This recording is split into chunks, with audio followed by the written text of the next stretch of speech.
चंद दिन पहले मरीम नवाज साहिबा ने मंसूर अली खान को एक इंटरव्यू दिया। ये इंटरव्यू तकरीबन आधे घंटे का था, जिसमें मंसूर अली खान ने मरीम नवाज साहिबा से इंतहाई सख्त और तीखे सवाल किए, जिनका जवाब मरीम नवाज साहिबा ने बहुत बेहतरीन अंदाज में दिया।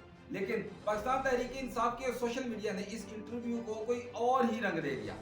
सबसे पहले तो मैं सवालात और जवाबात की बात करूंगा, उसके बाद पीटीआई के सोशल मीडिया की बात करूंगा और बताऊंगा कि इस इंटरव्यू को कैसे गलत रंग दिया गया। पहला सवाल था कि पार्टी ने आपको चीफ ऑर्गेनाइजर का ओहदा दे दिया, क्या आप इस ओहदे के लिए अहल हैं? तो मरीम नवाज साहिबा का जवाब था कि प्राइम मिनिस्टर ने मेरे बारे में जो हामिद मीर साहब के प्रोग्राम में कहा वो मेरे लिए एक एजाज की बात है, और मेरे और पार्टी के मुश्किल तरीन वक्त में जैसे मैंने पार्टी को संभाला, अवाम मेरे साथ खड़ी हुई, अवाम ने मुझ पर एतमाद किया। तो पहले अवाम ने मुझ पर एतमाद किया, उसके बाद पार्टी ने मुझ पर एतमाद किया। अगला सवाल था कि हमजा शहबाज से आप एक स्टेप सीनियर हो गई हैं।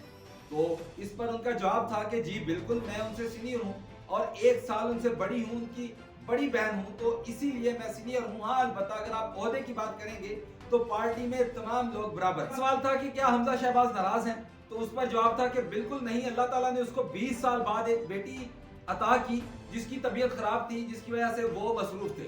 हमजा शहबाज और आप दोनों ही इलेक्शन लड़ने जा रहे हैं, तो अगर दोनों ही जीत गए तो सीएम कौन बनेगा? उस पर जवाब था कि जिसे पार्टी सीएम बनाएगी वही सीएम बनेगा। सवाल था कि अपोजिशन लीडर या फिर बड़े ओहदों पर शरीफ फैमिली के लोग ही विराजमान होते हैं। तो उस पर जवाब था कि शाहिद खाकान अब्बासी तो हमारी फैमिली से नहीं थे, तो वो तो फिर वजीर आजम पाकिस्तान बन गए थे। उस पर फिर सवाल था कि शाहिद खाकान अब्बासी तो आपके खिलाफ कॉन्फ्रेंसेस कर रहे हैं। तो उस पर जवाब था कि इसी को तो जमहूरियत कहते हैं। इसके बाद जजेस, जलसों, इलेक्शन कैंपेन्स, जिमनी इलेक्शंस में हार जीत, यहाँ तक कि मरीम नवाज साहिबा की तालीम के हवाले से भी सवाल किए गए, जिनके जवाब बहुत बेहतरीन तरीके से मरीम नवाज साहिबा ने दिए।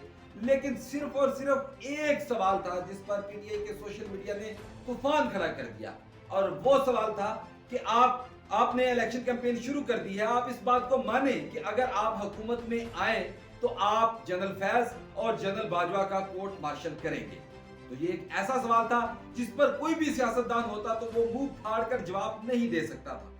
तो मरीम नवाज साहिबा ने भी चंद सेकंड्स का वक्फा लिया और फिर शानदार जवाब दिया कि मंसूर, जिस वक्त इंसान ताकत में नहीं होता उस वक्त दुश्मन को ललकारना सबसे मुश्किल काम होता है, और सबसे पहले मियां नवाज शरीफ ने वोट को इज्जत दो का नारा लगाकर उनको ललकारा, और उस वक्त वो वजीर आजम भी नहीं थे। और मैंने जनरल फैज जब वो DGISI थे तो उनके खिलाफ अदालत में दरख्वास्त जमा करवाई।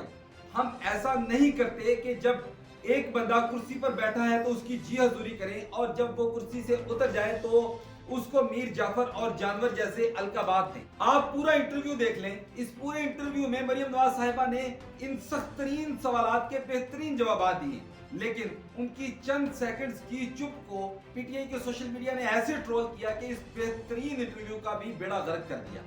आपको पूरे सोशल मीडिया पर इन चंद सेकंड्स के क्लिप के सिवा इंटरव्यू का कोई दूसरा क्लिप देखने को नहीं मिलेगा, और ये पीटीआई सोशल मीडिया की सबसे बड़ी जीत है।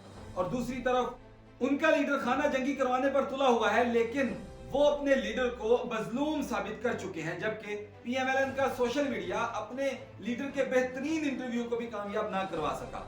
भाइयों, होश के नाखुन लो, नींद से जागो वरना बहुत देर हो जाएगी।